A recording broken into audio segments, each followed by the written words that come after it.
Assalomu alaykum, sevimli do'stlar. Sizlar bilan yuz ko'rishganligimdan intayin xushalman. Bu sondagi tanlash savollarimiz rostchilik haqida bo'ladi. Sizlarmi yaxshi bilasizlar, rostchilik mu'min kishining eng muhim sifati. Mu'min kishi har qanday ahvol ostida yolg'on so'zlamasligi, rostchi bo'lishi kerak. Payg'ambarimiz yolg'onchilikdan saqlaninglar, chunki yolg'onchilik iymon bilan chiqish olmaydi degan. Buningdan rostchilikning ne kadar muhimligini bilib olaymiz. Suyumli do'stim, siz qanchalik rostchil?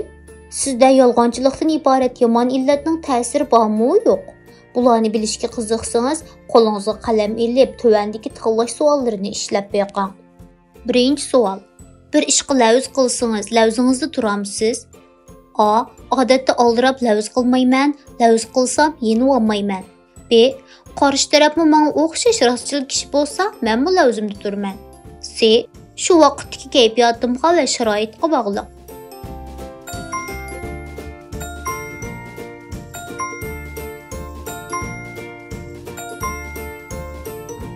Ikkinchi savol. Yolg'on aytamsiz? A. Oqibati nima bo'lishidan qat'iy nazar hargiz yolg'on aytmayman. B. Ba'zida majbur bo'lib qolsam yolg'on aytib qo'yaman. C. Ba'zida yolg'on aytishga to'g'ri kelib qoladi. Yolg'on aytsam qarshi taraf ishonmasli bo'lmadimi?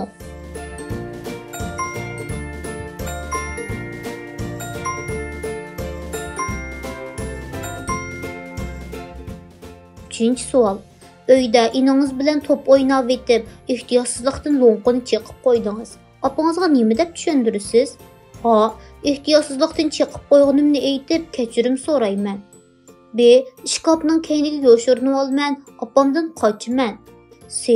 Lo'nqini men emas, inim chaqdi deyman.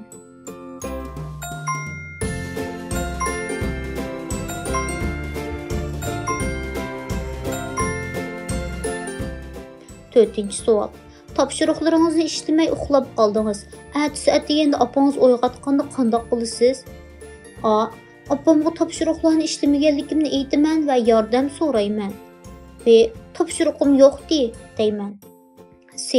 Bugun mijozim yo'q, maktabga bora olmayman deyman.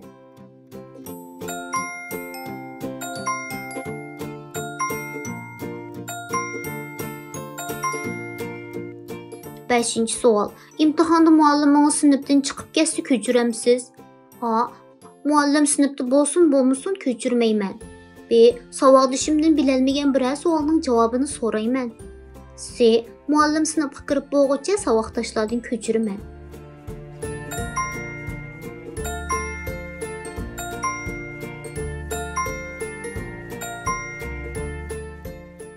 Oltinchi savol.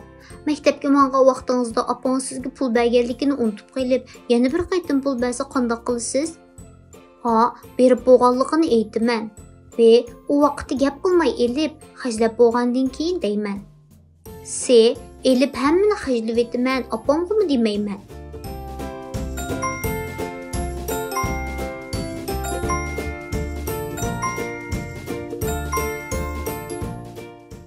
Yettinchi savol. Do'stlaringiz bilan o'ynaganda ularni aldamsiz? A. Muhim ko'ngil ichish, ularni aldamayman. B. Ba'zida aldab qo'yganning ziyini yo'q. C. O'yinda do'stimni yengib olish uchun aldash to'g'ri kelsa, ikkilanmay aldayman.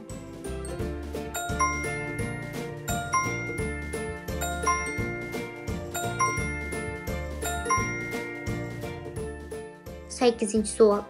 Boshqalarning kaynidan gap qilamsiz? A. Agar men yoqtirmaydigan ishini bayqasam, udul o'ziga deyman, kaynidan gap qilmayman. B.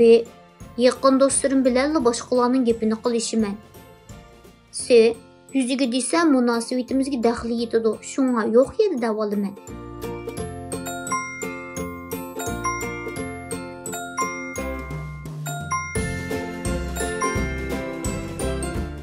To'qqizinchi savol.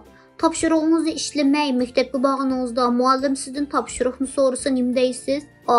Topshiriqimni ishlab bo'lmaganligimni aytaman. B. Ishlab bo'lgandim, uyda unutibman deyman. C. Topshiriqimni ishlab bo'lgandim, daftarim yirtilib ketdi deyman.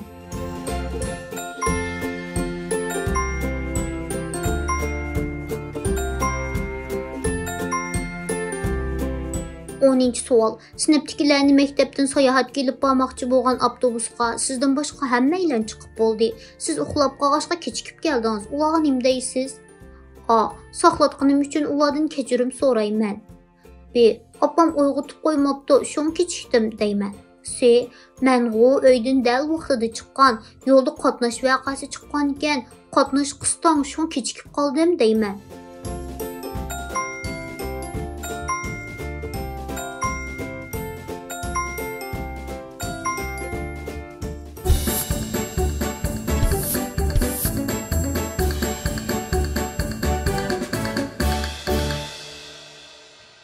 Rostchilik haqidagi savollar shuning bilan tugadi.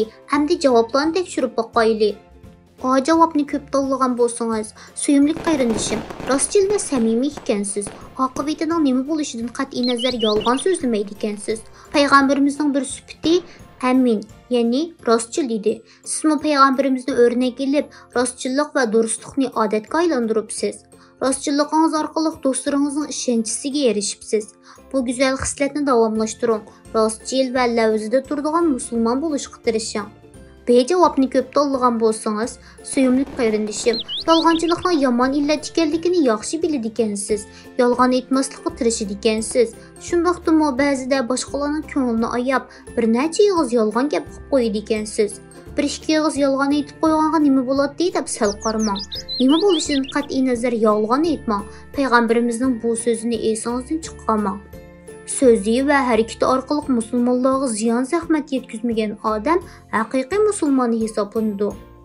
C javobni ko'p tanlagan bo'lsangiz, suyimli qarindishim, bergan javoblaringizga qaraganda ba'zi vaqtlarda rost so'zlash sizga og'ir keladi ekan. Yolg'on aytish orqali ko'ngil ochadi ekansiz. Bilamsiz, payg'ambarimiz hayotida bir qaytimi yolg'on aytmagan. Musulmonlarning eng chong alohidligi durustlik va rostchillik. Kishilarning ishonchisiga erishish va ularning nazarida durust inson bo'lishingiz uchun yolg'on so'zlamasligingiz kerak. O'zingizga va'da bering. Bugundan boshlab hargiz yolg'on aytmang. Programmamizning bu qitimliq soni shu yerda oyoqlashdi. Keyingi qitimliq sonda ko'rishaylik. Xayr xo'sh, Allohga omonat.